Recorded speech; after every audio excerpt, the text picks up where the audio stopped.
आले घरजा वैकुंठी तडिद्वास सन्नील मेघावहसं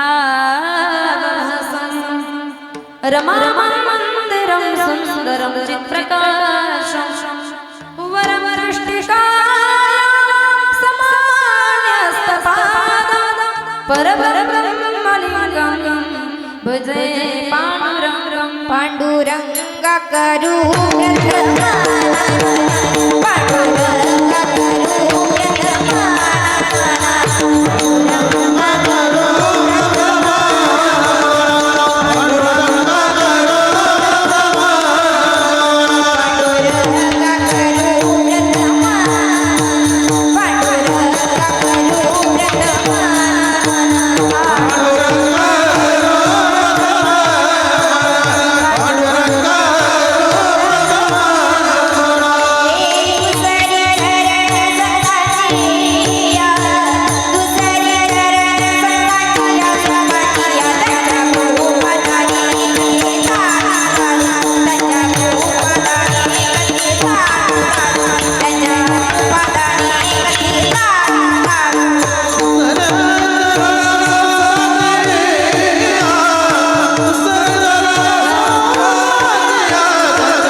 चक्रपदाने कथेचा विस्तारू बाबाजी सद्गुरुदास तुका ज्ञानशं ज्ञानमूर्तिं च साक्षात् प्रेम स्वरूपिणीं नामदेवं दयामूर्तिं नाथं वन्दे पुनः पुनः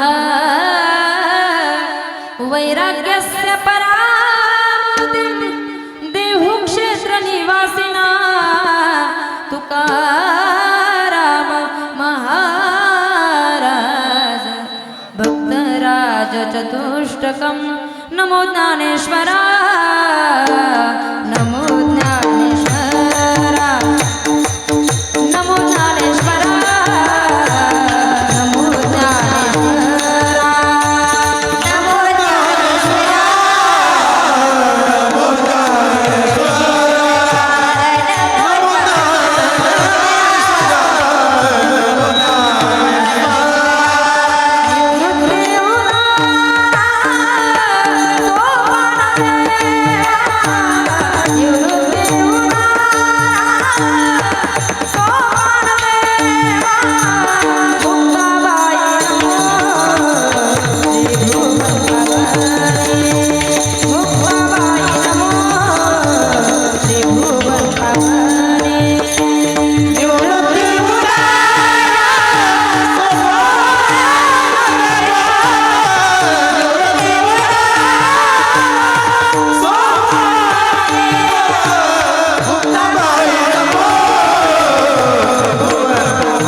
नमो ज्ञानेश्वरा नमो ज्ञानेश्वरा निवृत्ती उदारा सोपान देवा मुक्ताबाई नमो त्रिभुवन पावनी आद्यत्रय जननी देवाची शरण शरण एकनाथा पायी माथा ठेविला मजरद हे सद्गुरु जेने तारिलो हा संसार पुरु म्हणून विशेषवत्यादरू विवेकावर ऐसे नमन करुणी सकळा हरी कथा बोले बोबड्या बोला अज्ञान म्हणून या पुल्या बाळा चालवी सकळा नामा म्हणे विठ्ठल विठ्ठल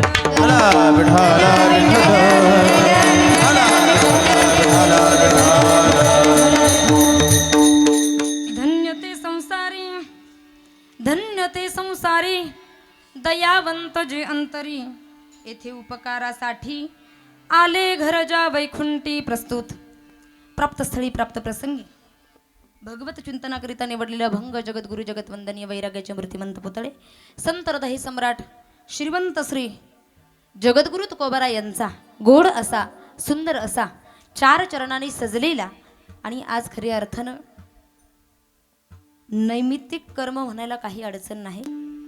हा सप्ताह तुकाराम बीजते मला तरी वाटतं नाथषष्ठी निमित्तानं या ठिकाणी चालू आहे. तुकाराम बीजही या सप्ताहामध्ये गेली आणि आज खऱ्या अर्थानं कितवा दिवस आहे? 6वा दिवस आहे.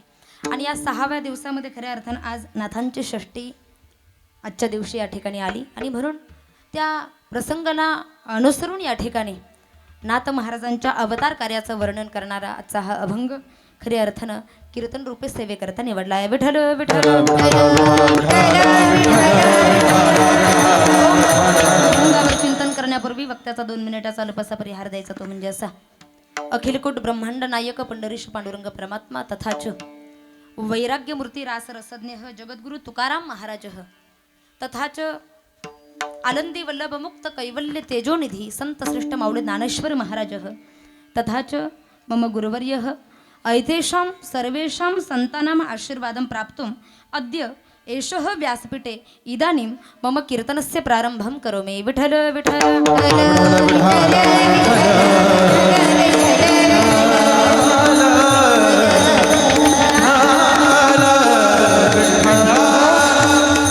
आपण सर्वच जण मायबाप समोर बसलेले मायबाप मातृवर्ग आणि पितृवर्ग भाग्यवंत श्रोते मंडळी आपण सर्वजण एका प्रभूचे अंश आहात.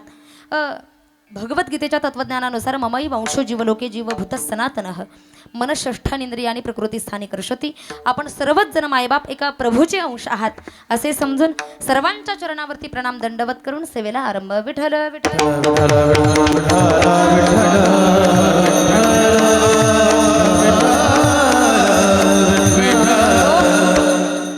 धन्य ते संसारी दयावंत जे अंतरी येथे उपकारासाठी आले घर जा वैकुंठी.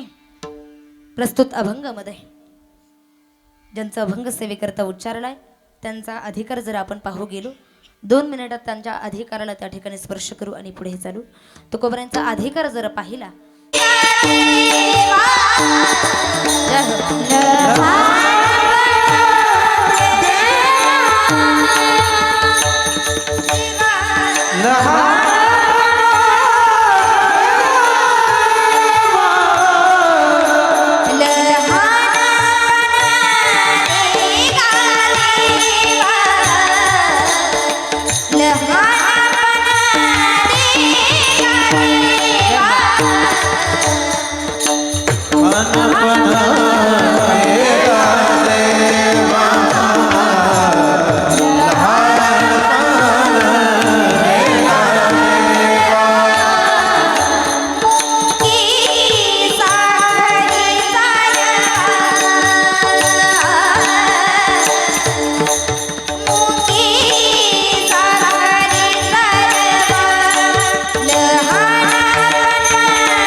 असताना देवाकडे मागताना काय मागताय? लहानपणा देगा देवा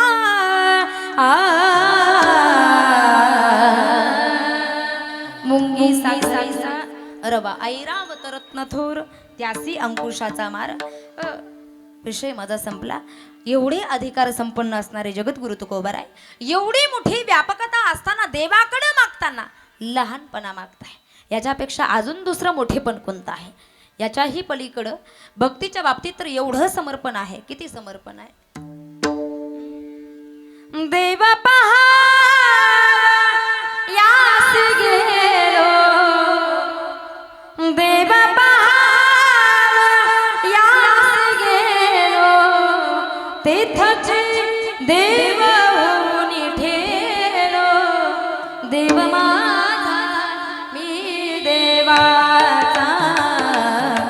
देव माझा मी देवाचा देव माझा मी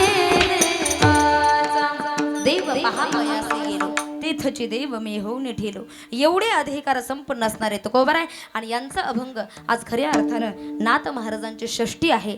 फाल्गुन वद्य षष्ठी आजची म्हणायला काही अडचण नाही. आजच्या दिवशी शांती ब्रह्मश्री एकनाथ महाराजांनी आपला जो देह आहे तो पंचमहाभूतामध्ये विलीन केलेला आहे. कशा प्रकारे देह विलीन केला, नाथ महाराजांचं अवतार कार्य कसं आहे, काय काय इथं आल्यानंतर त्यांचं प्रारब्ध कोणतं, कोणत्या कोणत्या प्रकारे त्यांनी कसा अवतार धारण केला, कार्य काय काय केलं, देह ठेवला कसा, स्वतःहून आले कसे, या सर्व विषयावरती आपण अभंगाच्या प्रथम चरणानंतर त्या ठिकाणी चिंतन करणार आहोत. तत्पूर्वी आपण थोडासा अभंगाचा भाव पाहूया. विठ्ठल विठ्ठल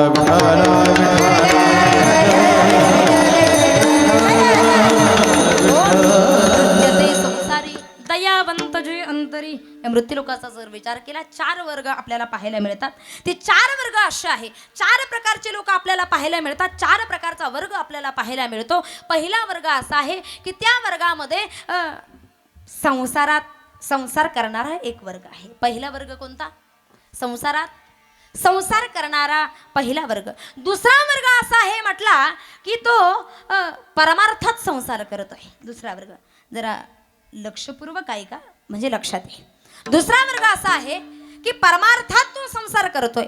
तिसरा वर्ग असा आहे संसारात परमार्थ करतोय. आणि चौथा वर्ग मात्र असा आहे परमार्थात परमार्थ करतोय. विठ्ठल विठ्ठल.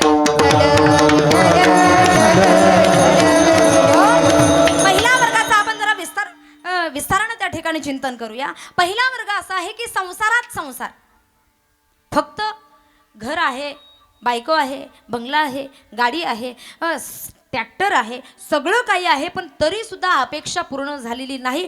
त्याला असं वाटतं की अजून याच्यामध्ये काय झाली पाहिजे, बोला, वाढ झाली पाहिजे. महाराजांनी प्रमाण दिलंय, वाढावे संस्थान,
वाढावे संतान, गृही भावे धनधान्य. पहिला वर्ग असा आहे सगळं काही व्यवस्थित असताना सुद्धा, ऐकत आहे ना तुम्ही, झोपल्या नाही ना, चष्मेवाल्या पदरावाल्या झोपल्या नाही ना. किती लोक झोपले, हात वरती करा. हा आहे. पहिला वर्ग असा आहे संसारात संसार, वाढावे संतान, गृही भावे धनधान्य. त्यांना असं वाटतं की अजून त्याच्यामध्ये भरभराटी झाली पाहिजे, वाढ झाला पाहिजे. दुसरा वर्ग असा आहे म्हटले की त्या वर्गानं परमार्थात संसार केलाय. परमार्थात संसार आषाढी वारीला जातोय, कार्तिकी वारीला जातोय, नाथ षष्ठीला पैठणला जातोय, निवृत्तीनाथ दादांच्या वारीला त्र्यंबकेश्वरला जातोय, ज्ञानोबरांच्या समाधी सोहळ्याला आळंदीला जातोय. वारीला जातोय पण पांडुरंगा 5 वाऱ्या करतो, पण माझ्या पुरीला पोरग होऊ दे. नाही का, लेखाचे 2चे 4 होऊ दे. वारी करतोय, परमार्थ करतोय, पण त्याच्या मोबदल्यामध्ये देवाकडं काहीतरी मागतोय. विठ्ठल विठ्ठल.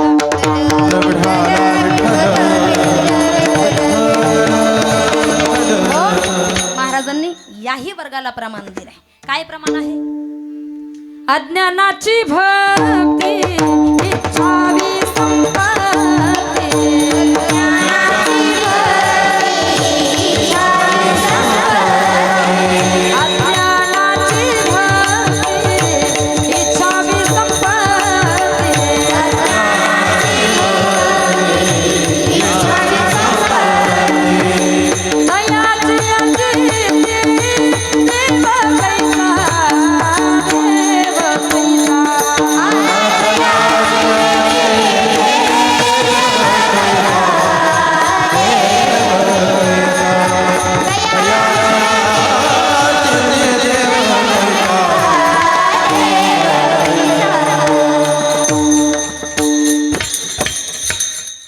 मनाची भक्ती इच्छा विसंपती तयाची या चित्ती देव कैसा. दुसऱ्या वर्गाला असं वाटतंय आपण परमार्थ केला पाहिजे, पण त्याच्या मोबदल्यामध्ये आम्हाला काहीतरी मिळालं पाहिजे, नाही का. परमार्थात संसार आहे, परमार्थ करतोय पण त्याच्या वर्गात काहीतरी, त्याच्या मोबदल्यात आम्हाला काहीतरी मिळालं पाहिजे. तिसरा वर्ग मात्र असा आहे की त्या वर्गानं संसारात परमार्थ केलाय, हा वर्ग फार महत्वाचा आहे.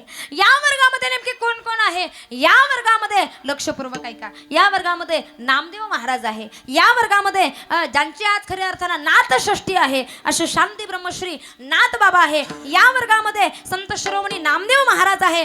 या वर्गामध्ये अजून कोणकोणती मंडळी? तुकोबराई आहे. ऐकत आहे ना? ज्यांनी संसार करून परमार्थ केलाय. वास्तव पाहता बाकी सर्व संतांची परिस्थिती चांगली होती असं बोला? चांगली होती का? चांगली नव्हती. एका एका संतांचा जर आपण विचार केला, म्हणजे गुरुवर्य सांगायचे, नामदेव महाराजांचं तुम्ही जर हिस्ट्री पाहिली, चरित्र जर पाहिलं, काय घरातलं बॅकग्राऊंड कसं होतं वर्णन केलं. एक वेळेला रात्री नामदेव महाराजांच्या पत्नी राजाई उठल्या आणि रुक्मिणी मातेसोबत भांडायला लागल्या. माते, 14 माणसे आहे माझ्या घरी, पण हिंडती दारोदारी अन्नासाठी. घरात किती माणसं आहे माझ्या? 14 माणसं आहे. एवढी परिस्थिती वाईट आहे, एवढी परिस्थिती वाईट आहे. 14 माणसं माझ्या घरामध्ये आहे, पण दररोज अन्नासाठी काय करताय? बाहेर फिरताय. काय वाईट परिस्थिती आहे. रात्रंदिवस आमची पूर्ण फॅमिली, पूर्ण कुटुंब जे आहे ते तुझ्या पतीच्या सेवेत, विठ्ठलाच्या सेवेमध्ये आहे. एका अभंगात गोड वर्णन आहे ना, राजाई गोनाई दोघी सासू सुना, दामा नामा जाना बापले का, दामा नामा जाना बापले का, दामा नामा जाना बापले का, दामा नामा जाना बापले का. नामदेव महाराजांच्या कुटुंबाचा जर आपण विचार केला, राजाई गोनाई दोघी सासू सुना, किती झाल्या बोला? नाते मोजायचे आपल्याला, किती झाले? अहो नातं आणि हे एकत्र जोडू नका. राजाई गोनाई 2च झाल्या. दोघी कोण आहे? सासू सुना आहे. दामा नामा जाना बापले कोण आहे? 2 जण. बाप लेक आहे. नारा विठा गोदा महदा हे 4 पुत्र. किती झाले? पहिले 2 आणि 2 4 आणि हे 4 पुत्र 8 झाले. 8. लक्षपूर्वक ऐका. आणि या 4ंचे हे लग्न झाले. त्यांच्या पत्नीचे नाव लाडाई गोडाई एसाई आणि साखराई. किती झाले? आऊबाई लेकी आणि लिंबाबाई बहिणी. किती झाले एकूण? 14 झाले. 14 माणसांचा कुटुंब आहे. रुक्मिणी आई साहेब माझ्या घरी, पण हिंडती दारोदारी अन्नासाठी, हिंडती दारोदारी अन्नासाठी. 14 माणसे आहे माझ्या घरी, पण हिंडती दारोदारी अन्नासाठी. एवढी माणसं माझ्या घरात आहे, रात्रंदिवस विठ्ठलाचं चिंतन करत आहे, पण अन्नासाठी भटकंती त्यांना करावी लागते. नामदेव महाराजांचा विषय संपला की संसार प्लस परमार्थ करत होते. आता तुकोबरायांचा जर विषय आपण घेतला, श्री एक अन्न करता नाही का. दुष्काळामध्ये तुकोबरायांची पहिली पत्नी वारली. यावरून लक्षात येईल की तुकोबरायांची परिस्थिती सुद्धा कशी होती. नामदेव महाराजांची परिस्थिती कळाली. तुकोबराय सुद्धा अन्न करता पत्नीला वैकुंठवासी व्हावं लागलं. हा तुकोबरायांचा संसार आहे. संसाराच्या नावे घालो या शून्य, वाढता हा पुण्य धर्म केला. संसाराच्या नावे घालो या शून्य, संसाराच्या नावे घालून या शून्य, वाढता हा पुण्य धर्म केला. तुकोबरांची परिस्थिती अशी होती. संसाराकडे लक्ष दिलं बोला. नाही. एकदा तर मिरच्या विकायला गेले तुकोबराय. सगळे लोक मिरच्या घ्यायला तुकोबरायांच्या दुकानावरती गर्दी पडली. सगळे वनसगावचे लोक मिरच्या घ्यायला तुकाराम बाबाकडं. तुकाराम बाबा मिरच्यांचा भाव काय? जो लोकांचा भाव तोच आपला भाव म्हटले. पण लोकांची एक सवय असते. काय सवय असते? 1 किलो जर मोजून घेतला तर थोड्याशा वर टाका ना. आहे का आपल्याकडे हा प्रकार? बाजारात काही जरी घ्यायला गेलो 1 किलो जर मोजून घेतलं थोडंसं वर टाका ना. तसं तुकोबरायांकडं 1 किलो मिरच्या मोजून घेतल्यानंतर तुकाराम बाबा थोड्याशा वर टाका ना. तुकोबरायांचं मात्र विठ्ठल विठ्ठल विठ्ठल भजन चालूच असायचं. तुकोबराय म्हणायचे बाबा तुम्हाला जे मनात येईल त्या घ्या. आता घ्या म्हटल्याबरोबर तर मनसोक्त परवानगी दिल्याबरोबर सगळी गर्दी तुकाराम बाबाच्या दुकानावरती त्या ठिकाणी पडली. सगळे लोक 1 किलो मिरच्या मोजून घ्यायचे, 2 किलो एक्स्ट्रा म्हणून घ्यायचे त्याच्यावरती. वाढभा म्हणून मिरच्या घेऊन जायचे. एक जण वनसगावचं गिराईक त्या ठिकाणी आलं आणि ते म्हटले तुकाराम बाबा 1 मिरच्या द्या ना. म्हटले कशाला रे बाबा? काही नाही म्हटले, वनसगावमध्ये अखंड हरिनाम सप्ताह बसलेला आहे. सप्ताहासाठी 1 किलो 1 गोणी मला मिरच्या. अरे बाबा सप्ताहासाठी मग तर लगेच घेऊन जा. लगेच घेऊन जा म्हटल्याबरोबर यानं ती गोणी जेच उचलली महाराज. त्या गोणीच्या मोबदल्यामध्ये फक्त असे थोडेसे तांदूळ त्याला दिले, तुकोबरायांना दिले. आणि तांदूळ दिल्यानंतर मात्र हा गायब झाला. हा घरी गेला. आता ह्या बाबाला म्हणजे पांडुरंग परमात्म्याला भगवान परमात्म्याला चिंता पडली. ह्या बाबाला तर काही संसाराचं घेणं देणं नाही तुकाराम महाराजांना. पण घरी जर मी वेळेवर काही घेऊन गेलो नाही तर जिजाई साहेब मला चपलानं मारल्याशिवाय राहणार नाही. एका सेवकाचं रूप पांडुरंग परमात्म्यानं घेतलं आणि पांडुरंगानं सेवकाचं रूप घेतल्याबरोबर ज्यांनी 1 किलो मिरच्या मोजून नेल्या आणि वर म्हणून 2 किलो घेऊन गेले. आता देवरूपी जगद्गुरु तुकोबराय त्यांच्या घरी. रामभाऊ पाटील काढा 2 किलोचे पैसे जास्त काढा. सखाराम पाटील चला 5 किलोचे पैसे काढा. म्हटले तुम्ही एक्स्ट्रा. अरे बाबा आणल्या कधी? इथं तुमचे नाव आहे खे, इथं असेल तर इथलं सोडू ना. हां आपल्या पत्रकार काकाचंच नाव आहे, जाऊ दे असू दे.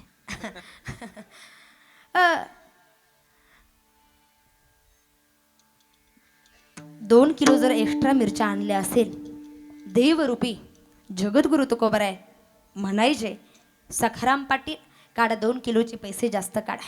अरे बाबा 1 किलो मिरच्या आणल्या, मी 2 किलोचे पैसे कुठे मागतोय? अरे बाबा 1 किलो मोजून आणल्या पण 2 किलो वर म्हणून आणल्या ना. लोकांची वनसगावमध्ये चर्चा चालू झाली. अरे जो न मोजता 2 किलो मिरच्या वाढभा देतो त्याला तुकोबराय म्हणतात. सर्वांचे पैसे देवरूपी जगद्गुरु तुकोबरायनं त्या ठिकाणी जमा केले. आणि ज्यानं आता वनसगावमधल्या एका व्यक्तीनं जी सप्ताहासाठी 1 गोणी मिरच्याची आणली होती, देवरूपी जगद्गुरु तुकोबराय त्याच्या दारामध्ये गेले आणि म्हटले चल काढ 1 गोणीचे पैसे. हा म्हटलं मी कधी आणल्याच नाही मिरच्या तर तुम्ही माझ्याकडं 1 गोणीचे पैसे कसे काय मागताय? तू 1 गोणीचे पैसे देतो का तुझ्या दारामध्ये फाशी घेऊ? देवरूपी जगद्गुरु तुकोबरायानं वनसगावमधल्या त्याच व्यक्तीच्या ज्यानं 1 गोणी मिरच्या आणल्या होत्या त्याच्याच दारामध्ये गेले, त्याच्याच घरातलं दावं तोडलं आणि दावं तोडून म्हटले बघ 1 2 3 फाशी घेणार. तेवढ्यात पळत आलं मधून तुकाराम बाबा एक काम करा, हे घ्या तुमचे पैसे, पण माझ्या दारात काय फाशी घेऊ नका, नाहीतर मला जेलची हवा खायला जावं लागेल. मायबाप एवढी वाईट परिस्थिती लक्षण होतं तुकोबरायांचं. अजून आपण एका संतांचा जर विचार केला, कानोपाठक त्यांचं नाव आहे. संसारात लक्ष नव्हतं अजिबात. संसारात त्यांनी परमार्थ केला. कामामध्ये काम, काही म्हणा राम राम. कानोपाठक ज्यांची कीर्ती काशीपर्यंत पोहोचली होती. पंडित होते कानोपाठक, संत होते. आणि संत असताना मायबाप हो त्या काशीच्या पंडिताच्या कानावरती ती बातमी गेली की कानोपाठक हे महान संत आहे. संत आहे म्हटल्याबरोबर काशीवरनं ते भेटण्यासाठी आले कानोपाठकांना. पण आता कानोपाठकांना ज्या वेळेला भेटण्यासाठी आले ना, त्यावेळेला कानोपाठकांच्या मांडीवरती मुलं आहे, कमरेवरती मुलं आहे, खांद्यावरती मुलं आहे. 4-2 लेकरांना ते खेळवत होते. आणि खेळवत असताना तेवढ्यात हा काशीचा पंडित त्या ठिकाणी आला आणि म्हटले या गावामध्ये वनसगावमध्ये कानोपाठक नेमके कुठे राहतात? म्हटले कानोपाठक कानोपाठक तर मीच आहे बुवा, म्हणून कानोपाठक आदरानं त्या ठिकाणी उभे राहिले. संत असुर नम्रता आहे, फार मोठी नम्रता आहे. आणि नम्रता असून त्या ठिकाणी कानोपाठक उभे राहिले. नम्र भावाने त्या ठिकाणी काशीच्या पंडिताला वंदन केलेलं आहे. आणि काशीच्या पंडिताला वंदन केल्याबरोबर तू कानोपाठक, तू अरे तुझी कीर्ती मी काशीपर्यंत ऐकली आणि तू कानोपाठक? हो म्हटले, मीच कानोपाठक आहे. अरे दुसरं कोणी कानोपाठक असायला पाहिजे, ज्याच्या मांडीवर मुलं आहे, खांद्यावर मुलं आहे, कमरेवर मुलं आहे, तो कानोपाठक. आणि तो संत कानोपाठक म्हटले, अच्छा ठीक आहे, लेकरं आहे मांडीवर म्हणून संत नाही का? एक काम करतो ना, या सगळ्या लेकरांना विहिरीत टाकून देतो. माईबाप घेतले पोरं. संतांची व्याख्या काय त्याच्या बाह्यरंगावरून असते का? असते का? मुलं सांभाळतोय म्हणून संत नाही का? कानोपाठकांनी ती सर्व मुलं घेतली आणि विहिरीमध्ये टाकून दिले. आता म्हणाल का संत? अरे आता कसला संत? आता जे लेकरं खेळत होते त्यांनाही विहिरीमध्ये टाकून दिलं, आता कसं संत म्हणायचं तुला? संत नाही, तू राक्षस आहे, राक्षस. आता कुठं संत म्हणायचं तुला? बरं जाऊ द्या, मी राक्षस का असे ना, अगोदर मुलं खेळवत होतो म्हणून संत नाही, आता मुलं विहिरीत टाकली म्हणून संत नाही. बरं असू द्या जे असायचं ते, पण काशीवरनं आलात ना तुम्ही, फार मोठे आहात, पंडित आहात, म्हटले शास्त्री आहात. एक काम करा, अतिथी देव भव, माझ्या घरासमोर आलात ना, माझ्या घरी आलात ना, एक काम करा, जेवल्याशिवाय जाऊ नका म्हटल्याबरोबर अरे अगोदर मुलांना खेळवतोय, नंतर त्याच मुलांना विहिरीमध्ये टाकतोय. आता सुतक पडलाय तुला. तुझ्या घरचं खाऊ मी, काशीचा आहे, पंडित आहे, शास्त्री आहे, आणि तुझ्या घरचं खाल्ल्यानंतर मला दोष नाही का लागणार? ज्ञानी आहे मी फार मोठा. संतांची व्याख्या ही ज्ञानावर नाही ठरत नाही का? ज्ञानी आहे मी आणि तुझ्या घरचं खाऊ सुतक पडलेलं आहे तुला. महाराज काशीवरनं आलात, पंडित आहे, शास्त्री आहे, एक काम करा ना, अतिथी देव भव, मला सुतक आहे, पण तुम्ही निर्मुख जाता कामा नये. एक काम करा, माझ्या त्या लेकरांना विहिरीतून जिवंत बाहेर काढल्यानंतर जेवाल का माझ्या घरी? आता तर थोडंसं घाबरले नाही का? पंडित घाबरला. आणि घाबरल्याबरोबर मायबाप लेकरांना जसा घरात लेकरं असताना आवाज द्यावा, तसं कानोपाठकांनी त्या लेकरांना आवाज दिला. अरे या रे सर्व विहिरीतून बाहेर, या रे सर्व विहिरीतून बाहेर असं म्हटल्याबरोबर जसे लेकरांनी आरोळी दिल्यानंतर घरातून बाहेर पळत यावं, तसे हे मेलेले लेकर कानोपाठकांच्या वडिलांच्या आवाजानं विहिरीतून बाहेर पळत आले. आणि बाहेर पळत आल्याबरोबर खऱ्या अर्थानं कानोपाठकांचा अधिकार त्या ठिकाणी काशीच्या पंडिताला कळाला. कथाभाग माझा संपला. मला सांगायचं एक आहे, बाह्य रंगावरून संतांची व्याख्या करायची नाही, जेणेकरून तिसरा वर्ग मी तुमच्यासमोर मांडते की ज्या वर्गानं संसार करून त्या ठिकाणी परमार्थ साध्य केला, भगवंताला त्या ठिकाणी प्राप्त केलं. पहिला वर्ग मी तुम्हाला सांगितला संसारात संसार, दुसरा वर्ग मी सांगितला परमार्थात संसार, तिसरा वर्ग सांगितला संसारात परमार्थ. कोणाचा? शांती ब्रह्मश्रीनाथ महाराज आहे, ज्यांची आज नाथषष्ठी आहे. या नाथांचा जर आपण विचार केला ना, ज्यांनी संसारात परमार्थ कसा केला, यांनी गाढवात देव शोधला. कसा गाढवात देव शोधला? कावडीने पाणी आणलं होतं त्या ठिकाणी, रामेश्वरला न्यायचं होतं, ते पाणी द्यायचं होतं, आणि एक तहानेनं व्याकुळ झालेलं गाढव त्यांना दिसलं. पाणी तर भगवंताला द्यायचं होतं, कावडीमध्ये हे पाणी आणलेलं आहे, पण गाढव तहानेनं व्याकुळ झालेला दिसलं नाथ महाराजांना. कावडीतलं पाणी कोणताही विचार केला नाही, त्या गाढवाला पाजलं बरं का. सगळे लोक हसायला लागले. काय नाथ बाबा आहे, एवढा दुरून पाणी यांना गाढवाला पाजलं. नाथ महाराजांनी गाढवात देव शोधला. आपण देवात गाढव शोधतोय, आपल्याला माणसात माणूस शोधता येत नाही, ही आपली दुर्दैवाची गोष्ट आहे. विठ्ठल विठ्ठल. संसारात परमार्थ करणारे शांती ब्रह्मश्रीनाथ महाराज, संसारात परमार्थ करणारे संत शिरोमणी नामदेव महाराज, संसारात परमार्थ करणारे कानोपाठक नावाचे संत, संसारात परमार्थ करणारे वैराग्य मूर्ती जगद्गुरु श्री संत तुकोबाराय. तिसरा वर्ग मी तुमच्या समोर मांडला. आणि चौथा वर्ग असा आहे की ज्यांनी परमार्थात परमार्थ केला. या वर्गामध्ये आहे श्रीमद भागवताचे मुख्य आचार्य जे आहे शुकदेव भगवान परमात्मा, व्यासांचे सुपुत्र पराशरांचे नातू शुकदेव भगवान परमात्मा ज्यांनी जन्माला आल्याबरोबर फक्त आईचा तेवढा स्पर्श झाला, स्त्रीचा त्याच्यानंतर स्त्रीचा स्पर्श नाही. शुकदेव भगवान परमात्मा. अजून कोण? पवनसुत हनुमंतराय नाही का, यांनी परमार्थात परमार्थ केला.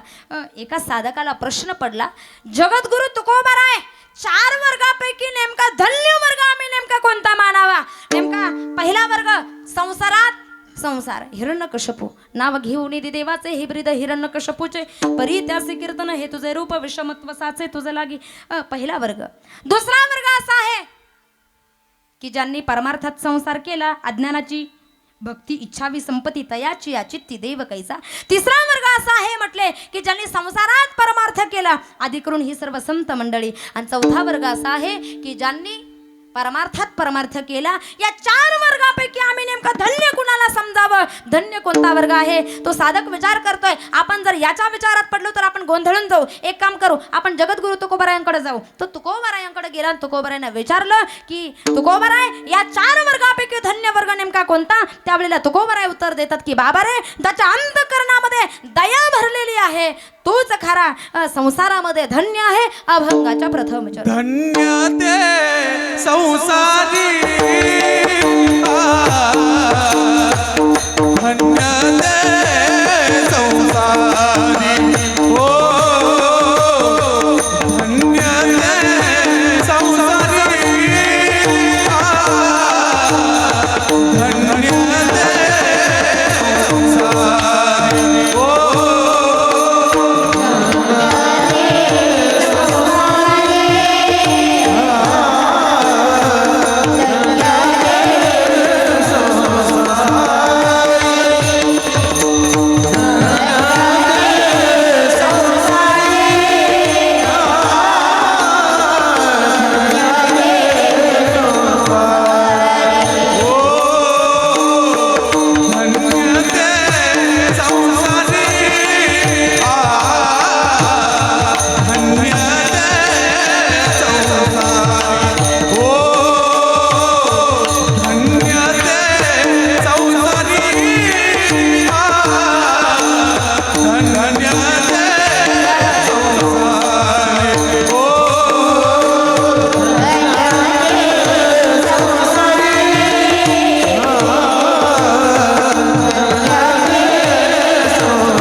फार गोड आणि समर्पक आवाजामध्ये या ठिकाणी चाल गाई.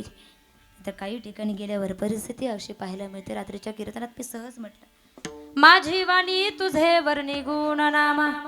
मागचे मंडळी म्हणतात बाबा माझी मामी तुझे वर्णी गुण नामा. तुझी मामी कशाला कीर्तनात आणतो? सहज कीर्तनात प्रमाण म्हटलं. सर्वांचा पाठ आहे आणि हरिपाठामध्ये दररोज आपण सर्वांच्या परिचयाचा आहे, लहानापासून तर आबाल वृद्धांपर्यंत. मोगरा फुलला फुले वेचिताती बहरू कळी असे आला. मागचे मंडळी म्हणतात मोक्कार फुगला, फुले वेचायला गेला आणि तसाच परत आला. कोण काय म्हणेल कधी काही सांगता येत नाही. एका मावशीनं तर एवढा गोडा अभंग रचला, एवढा फार अभंगाची वाट लावून टाकले. रूप पाहता लोचनी स्वयंपाक करत्या चौघे जणी, तो हा विठ्ठल बरवा वरण भात फेरे, बहुत सुकृताची जोडी मला भाताची आवडी, सर्व सुखाचे अगर कडे बरपा. तुम्हीच म्हणा. खऱ्या अर्थानं वाट लागली नाही का. रूप पाहता लोचने सुख झाले हो साजने, तो हा विठ्ठल बरवा तो हा माधव बरवा. लोक काही ऐकतात, काही घेऊन पळतात. रात्रीच्या एका कीर्तनात सहज सांगितलं, तुका म्हणे सर्प विंचू नारायण वंदावे दुरून शिवू नये. रात्री एक जण कीर्तनाला आलं होतं बाबा, आणि कीर्तनाला आल्यानंतर दुसऱ्या दिवशी त्याच्या घरामध्ये विंचू नारायण निघाला. त्यानं बायकोला आवाज दिला, आगाये कुंकवाचा करंडा आण बरं म्हटले. तिनं आणलं. महाराज त्यानं केवढं मोठं कुंकू हातावरती कालवलं आणि मस्त विंचावाच्या नांगीला त्या ठिकाणी लावायला गेला. त्यानं रात्री फक्त एवढंच कीर्तनात ऐकलं होतं, तो का म्हणे सर्प विंचू नारायण. सर्व आणि विंच कोण आहे तर नारायण आहे. त्यानं रात्री एवढंच खालचं काही ऐकलं नाही, तेवढं ऐकलं आणि मस्त विंचावाच्या नांगीला त्या ठिकाणी कुंकू लावायला गेला. विंचावानं बाबा एवढा मोठ्यानं जयहरी केला, हे मोठ्या मोठ्यानं ओरडायला लागलं, रात्रीचे कीर्तन कर बाई. कोण आणली होते ते सांगा. रात्रीची बाई. अरे झालं काय, तिचा काय तुझा काय तिचा काय बांधाला बांधाय का. अरे बाबा बांधाला बांध. मग तिनं काय तुझे पैसे वगैरे. अरे बाबा पैसेही नाही घेतले, मग झालं काय, असा ओरडू काय राहिला. रात्रीची बाई कोण आणली होती ते सांगा. हा म्हटला काही नाही म्हटले. रात्री तिनं वणसगावमध्ये कीर्तनात सांगितलं, तुका म्हणे सर्प विंचू नारायण. सर्प आणि विंचू कोण आहे तर नारायण आहे. तिचं ऐकून मी ह्या नारायणाची पूजा करायला गेलो तर यानं मला मोठ्यानं जयहरी केला नाही का.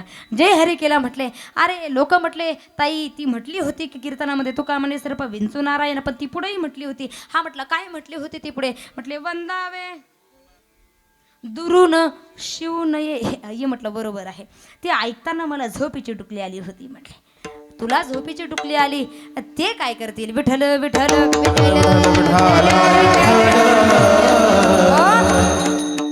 अभंगात मुख्य विषयावरती या.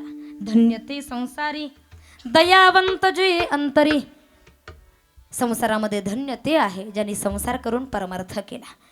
संसारामध्ये धन्य ते आहे ज्यांच्या अंतःकरणामध्ये दया भरलेली एक प्रमाण आहे महाराजांचं. आपुली ममता नाही देही भूतांची दया, हे भांडवल संता. आणि आपुली ममता नाही देही. भूत प्राणी मात्रामध्ये सगळ्यावरती दया करत असतात. कुठल्याही प्रकारचा भेदभाव नाही. कुणी जरी असला, दृष्ट असला, माझा विरोधक असला, कुणी जरी असला तरी तो भगवत स्वरूप आहे. ना तर बाबा वर्णन कर. जे जे दृष्टी दिसे ते ते हरी रूप, जे जे दृष्टी दिसे ते ते हरी रूप, जे जे दृष्टी दिसे ते ते हरी रूप, जे जे दृष्टी दिसे ते ते हरी रूप. पूजा ध्यान पूजा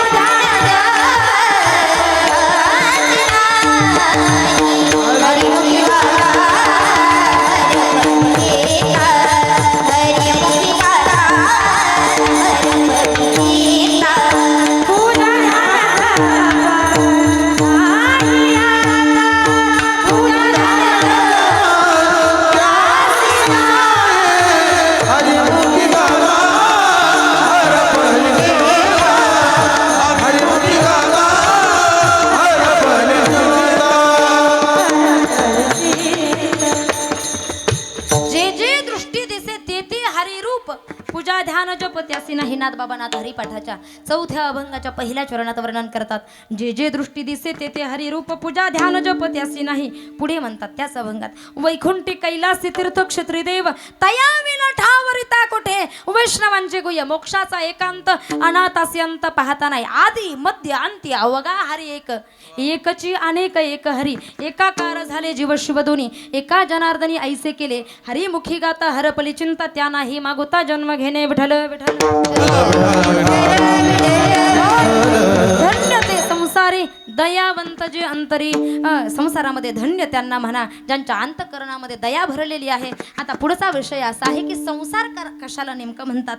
प्रत्येकानं संसाराची व्याख्या वेगवेगळी केली. आद्यगुरु शंकराचार्याने व्याख्या केली संसाराची. काय? पुनरपि जननम पुनरपि मरणम पुनरपि जननी जठरे शयनम इह संसारे खलु दुस्तरे कृपया पारे पाय मुरारे भज गोविंदम भज गोविंदम भज गोविंदम भज गोविंदम भज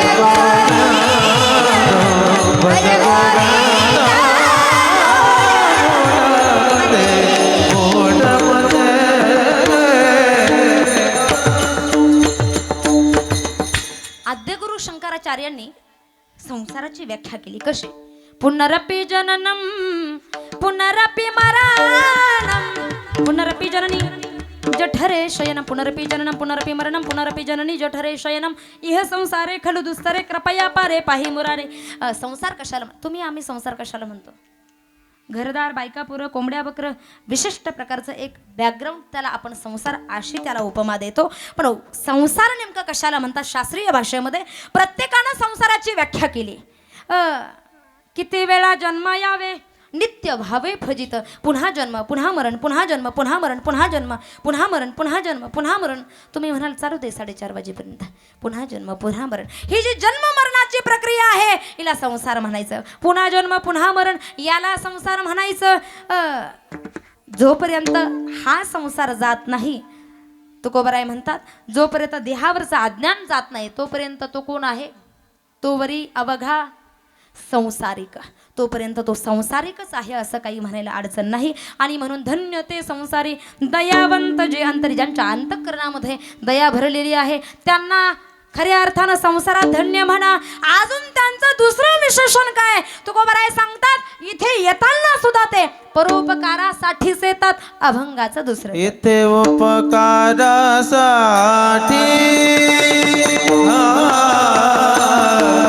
येथे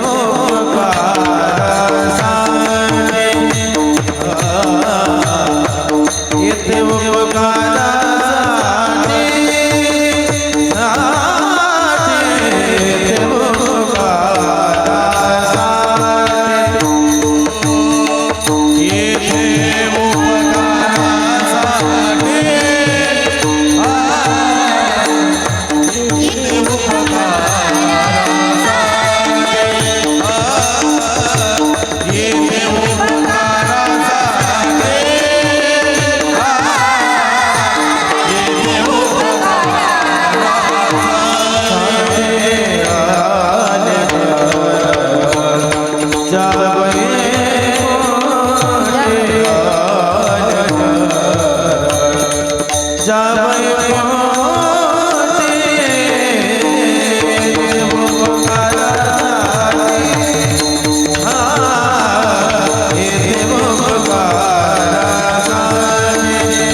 कमीत कमी टाळी वाजवल्यानं शेजारचं झोपलेला तरी आणि टाळी वाजवल्याचा फायदा सांगू का तुम्हाला एकदा. सांगू का? कारण फायदा असल्याशिवाय लोक भजन करत नाही. टाळी कशी वाजवल्या जाते एकदा वाजवा सर्वांनी, हात वरती सर्वांनी. थांबा थांबा थांबा थांबा थांबा थांबा थांबा थांबा. ज्याची टाळी माझ्यासोबत वाजेल एकदा त्याचं लक्ष आहे, ज्याची मध्येच कुठेतरी वाजेल त्याचं मन कुठेतरी जाऊन गुलाबजाम खाऊन आलं. घ्यावरती हात. अजून मी वाजवलीच नाही. माझ्यासोबत ज्याची वाजेल त्याची. हात खाली करायला सांगत नाही तोपर्यंत हात खाली करायचे नाही. जो खाली करेल त्याला शेजाऱ्याची शपथ. घ्यावरती. हा माझ्यासोबत. मी वाजवलीच नाही. हा माझ्यासोबत. झाले थोडेसे 20% माझ्यासोबत. जय हो.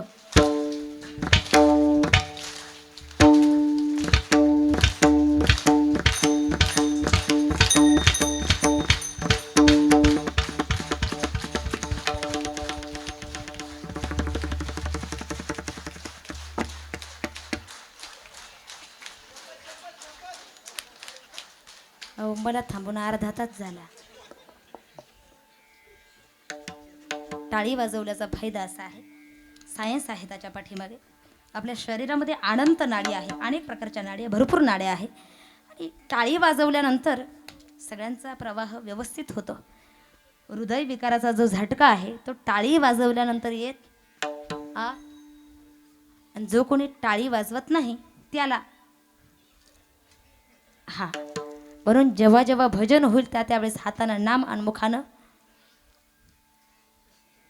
हा चुकलं का हातानं टाळी आणि मुखानं नामस्मरण करा. विठ्ठल विठ्ठल येथे उपकारासाठी आले घर जा वैकुंठी. येथे उपकारासाठी परोपकार करणारे लोक यादीमध्ये भरपूर आहे. नदी आहे जी आपल्याला पाणी देते, झाड आहे जे आपल्याला सावली देतं, गाय आहे जी आपल्याला दूध देते. आपल्यावरती उपकार करणारे भरपूर लोक आहे. पण तरीसुद्धा आहे का त्या प्रवाहानं न जाता आज नाथषष्ठीच्या प्रवाहानं आपण थोडंसं जाऊया. येथे उपकारासाठी आले घर जा वैकुंठी. दुसऱ्या वेळेस जर हा अभंग घेतला तर या प्रवाहानं आपण जाऊ शकतो. पण नाथषष्ठी आहे, जरा विचारसागरच्या चिंतनानं आपण या ठिकाणी जाऊ. पंडित निश्चलदासजी विचारसागर रहस्य ग्रंथामध्ये प्रारब्धाचे काही प्रकार सांगतात. ते प्रारब्धाचे प्रकार असे आहे. पहिला प्रकार आहे स्वइच्छा प्रारब्ध, परीच्छा प्रारब्ध, आणि तिसरा प्रकार आहे शेवट अनिच्छा प्रारब्ध. लक्षपूर्वक आहे का? पहिला प्रकार आहे स्वइच्छा प्रारब्ध. स्वतःच्या इच्छेनं इथं येतात आणि स्वतःच्या इच्छेनं जातात. या वर्गात कोण? बोला संत. अनिच्छा प्रारब्ध, इच्छा असो अगर नसो पण मागच्या जन्मीचं कर्म फेडण्यासाठी यावंच लागतं. केले कर्म झाले केले कर्म झाले त्याचे केले कर्म झाले केले कर्म झाले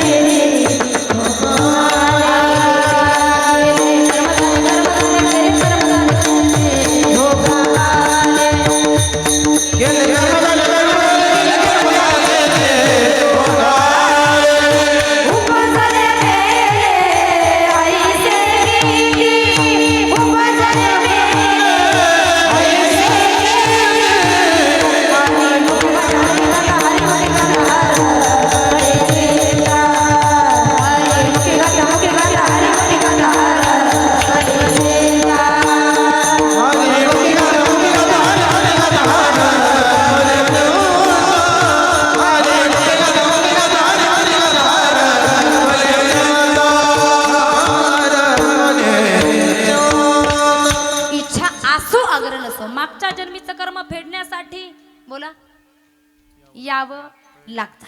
कर्म आहे. कर्मे दशरथ वियोग मेला, कर्मे श्रीराम वनवासा गेला, कर्मे रावण क्षयो पावला, वियोग घडला सीता देवी. कर्म फेडण्यासाठी ज्याचं त्याचं पूर्वजन्मीचं प्रारब्ध कर्म फेडण्यासाठी यावं लागतं. इच्छा असली तरी यावं लागतं, नसली तरी. बरं जाणं आपल्या हातात आहे का? किती जरी सुनेनं वैताग दिला, एकदाच देवा घेऊन जाय रे मला, नेईल का तो बिना कामाचा? भरल्याशिवाय नाही नेणार. मला सांगायचंय का हे इच्छा असो वगैरे नसो जन्म घ्यावा लागतो. जेव्हा ठरलं तेव्हा जावं लागतं. आपल्या हातात अनिच्छा प्रारब्ध. पंडित निश्चलदासजी गौड वर्णन करतात. दुसरं प्रारब्ध आहे पर इच्छा प्रारब्ध. पर म्हणजे दुसरा, दुसऱ्यांच्या इच्छेने जो येतो त्याचं नाव आहे देव. यदा यदा हि धर्मस्य ग्लानिर्भवति भारत अभ्युत्थानम धर्मस्य तदात्मानं सृजाम्यहं परित्राणाय साधूनां विनाशाय च दुष्कृतां धर्म संस्थापनार्थाय संभवामि युगे युगे. ज्या ज्या वेळेला धर्माची हानी होते, अधर्म वाढायला लागतो, पाप वाढायला लागतं, पुण्य संपायला लागतं, त्यावेळेला संत म्हणतात देवा तुम्हाला अवतीर्ण व्हावं लागेल, तेव्हा भगवान येतो. परीक्षा प्रारब्ध दुसऱ्याच्या इच्छेने येतात. पण संत ऐका ना, ज्यांची आज नाथ षष्ठी आहे ना, ते स्वतःच्या इच्छेनं आले आणि स्वतःच्या इच्छेनं संत स्वतः परंपरा आहे. तसं नाथबाबांची परंपरा आहे. कोणती? जो हा निर्गुण निराभास, जो हा निर्गुण जेथून उद्भव शबल ब्रह्मास, आदि नारायण म्हणती रास, आदि नारायण म्हणती रास. तो सर्व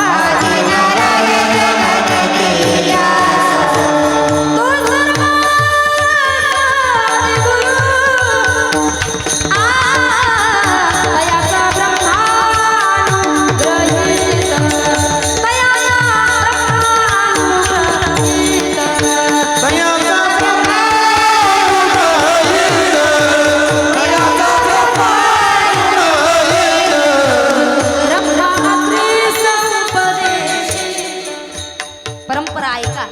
जो हा निर्गुण निराभास, जेथुनी उद्भव शबल ब्रह्मास. नाथ महाराजांची परंपरा. जेथुनी उद्भव शबल ब्रह्मास, आदि नारायण म्हणते जास. एकनाथ महाराजांचा आदिगुरु कोण? आदि नारायण म्हणते जास. तो सर्वास आदिगुरु, तयाचा ब्रह्म अनुग्रहित. त्यांनी ब्रह्माला अनुग्रह दिला. तयाचा ब्रह्म अनुग्रहित. ब्रह्मा आत्रीस उपदेशित. त्यांनी आत्री ऋषींना अनुग्रह दिला. आत्रीपाद प्रसादित श्री गुरु अवधूत दत्तात्रय. तयाचा ब्रह्म अनुग्रहित. पुढं ऐका. दत्तात्रय परंपरा. सहस्रा अर्जुन यदू दुसरा. आता जनार्दन शिष्य तिसरा. जनार्दन कोणता? राष्ट्रसंत सद्गुरू जनार्दन स्वामी का? नाही, दौलताबादच्या किल्ल्याचे किल्लेदार जनार्दन शिष्य तिसरा. केला खरा कलियुगी जनार्दन कृपेस्तव जान, समूळ निरसले भवबंधन, एका जनार्दनी शरण झाली संपूर्ण परंपरा. तयाचा ब्रह्म अनुग्रहित. ब्रह्म अत्रीस उपदेशित. अत्रिपाद प्रसादित श्री गुरु अवधूत दत्तात्रय. ही दत्तात्रय महाराजांची, नाथ महाराजांची गुरु परंपरा सांगितली. हळूहळू लहानचे मोठे व्हायला लागले. देवगिरीच्या किल्ल्यावरती जिथे जनार्दन स्वामींचे गुरु श्री गुरु, ज्यांना दत्तात्रयांचा अनुग्रह प्राप्त झालेला आहे, त्या ठिकाणी नाथबाबा आले. कशासाठी?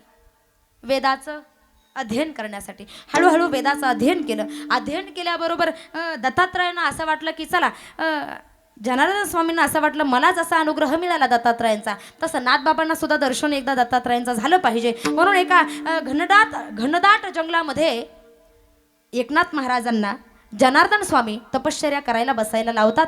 त्या ठिकाणी जनार्दन स्वामींना सुद्धा साक्षात्कार दत्तात्रयांचा होतो आणि त्यांच्या बरोबर शिष्याला सुद्धा ते दत्तात्रयांचा दर्शन त्या ठिकाणी घडवून देतात. दत्तात्रय परत एकनाथ महाराजांना अनुग्रहित त्या ठिकाणी करतात. हळूहळू हळूहळू लहानचे मोठे व्हायला लागले. तुम्हाला माहित आहे, जेवढा भगवान परमात्मा जगाचा मालक कुणाच्या घरी राहिला नाही, कोणत्याच संतांच्या घरी राहिला नाही, तेवढा कुणाच्या घरी राहिला? बोला. नाथबाबांच्या घरी राहिला. आज नाथ षष्ठी आहे. मला एक माझ्या आयुष्यातली फार मोठी आठवण आहे. माझ्या कीर्तनाची सुरुवात जी आहे, जेव्हा मी पैठण तीर्थक्षेत्रावरती सुरुवातीला शिक्षण घेतलं, सुरुवातीचं 2 वर्ष, नंतर आळंदी, त्यावेळेला पहिल्यांदा 5वी ते 6वीत असताना माझ्या पहिल्या कीर्तनाची सुरुवात आजच्या नाथ षष्टीपासून. सर्वात जास्त आणि फार मोठी कृपा जर कोणाची असेल तर शांती ब्रह्मश्री नाथबाबांची कृपा खऱ्या अर्थानं मस्तकावरती आहे. आणि पहिलं कीर्तन नाथबाबाच्या जल समाधी सोहळ्याचं कीर्तन सेवा करण्याचं सद्भाग्य मला त्या ठिकाणी लाभलं होतं. ही माझी मरेपर्यंतची आठवण आहे, असं म्हणायला काही अडचण नाही. असो तो भाग आपल्याला या ठिकाणी सांगायचा नाही. महत्त्वाचा भाग असा आहे, नाथबाबा हळूहळू मोठे व्हायला लागले. हळूहळू मोठे व्हायला लागले. अनेक कार्य नाथ महाराजांनी जीवनामध्ये केली. जगाचा मालक किती वर्ष राहिला? कावडीने पाणी ज्या घरी चक्र पाणी वाहे प्रमाण पाठ आहे. आता सर्वांना वेळ आपली संपत आलेली आहे. कावडीने पाणी ज्या घरी चक्र पाणी वाहे, अनन्य भक्ती भावे लीळावंदी त्यांचे पाय. 12 वर्ष धोत्र धुण्याचं काम केलं, 12 वर्ष चंदन उघडून देण्याचं काम केलं. कुणाच्या घरी? आपल्या गावच्या एकनाथ महाराजच्या घरी. एकनाथ नाही नाही नाही, आपल्या गावात असेलही कोणी तर मायबाप एवढा अधिकार माझाही नाही तुमचाही नाही, नाही का?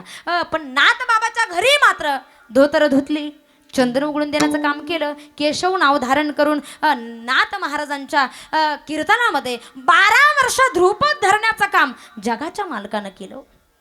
आजही असं म्हटलं जातं, विज्ञानवादी लोकांनी बऱ्यापैकी संशोधन केलं होतं त्या विषयावरती, की खऱ्या अर्थानं खालून मोटर लावली असेल म्हणून दर षष्ठीला तो रांजण भरत असेल.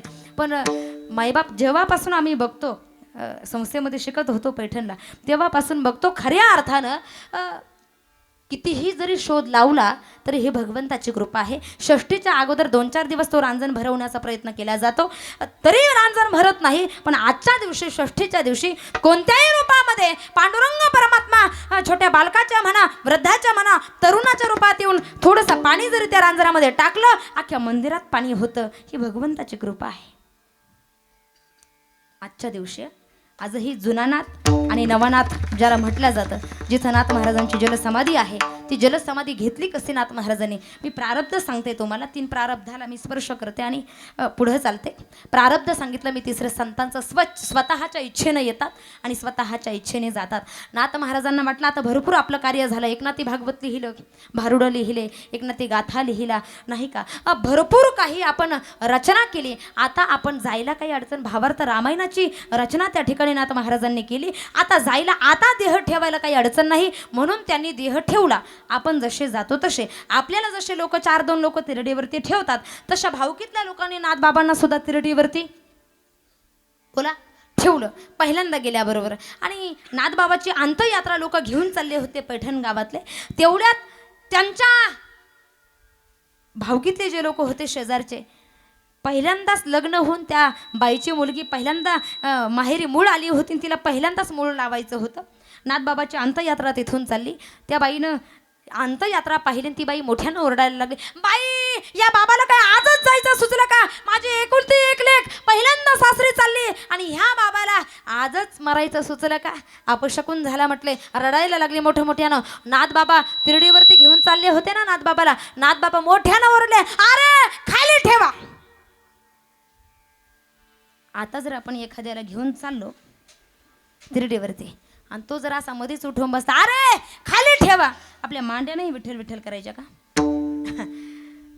विठ्ठल विठ्ठल करते. खाली ठेवा म्हटल्याबरोबर ओ महाराज घाबरले सर्वजण. खाली ठेवले. बाबा नाथबाबा बोलायला लागले, तुझ्या बबीला अगोदर जाऊ दे, मला काय जास्त घाई नाही, मी दुसऱ्या गाडीनं जाईल. तुझ्या बबीला पहिल्या गाडीनं जाऊ दे, मला आज काही नवस नाही, मी उद्या जाईल. उठून बसले नाथबाबा. परत दुसऱ्या दिवशी नाथबाबांनी देह ठेवला. परत भावकीतले लोक आले.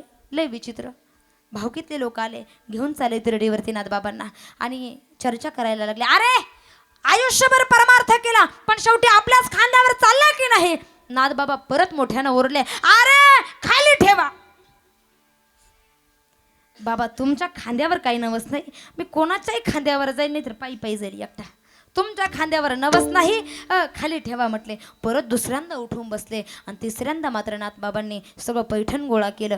गळ्यामध्ये विणा घातला, पुष्पमाला आहे गळ्यामध्ये आणि पांडुरंगाचं भजन करत करत करत करत करत करत आपण हे पांडुरंगाचं भजन करूया एकदा. घ्या हातात तिसरं बार.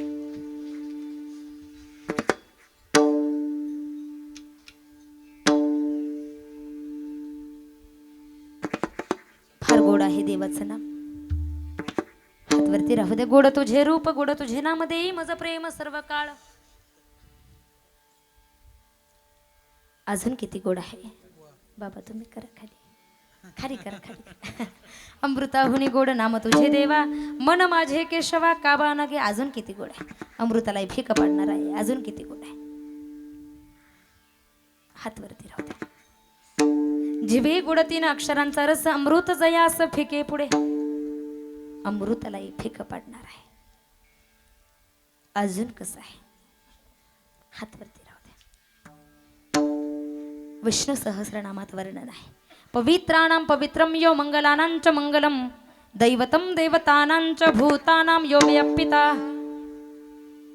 पवित्रातलं पवित्र आहे. अजून कसं आहे? काही काही म्हणते लई गोड झाला तर बस झाला.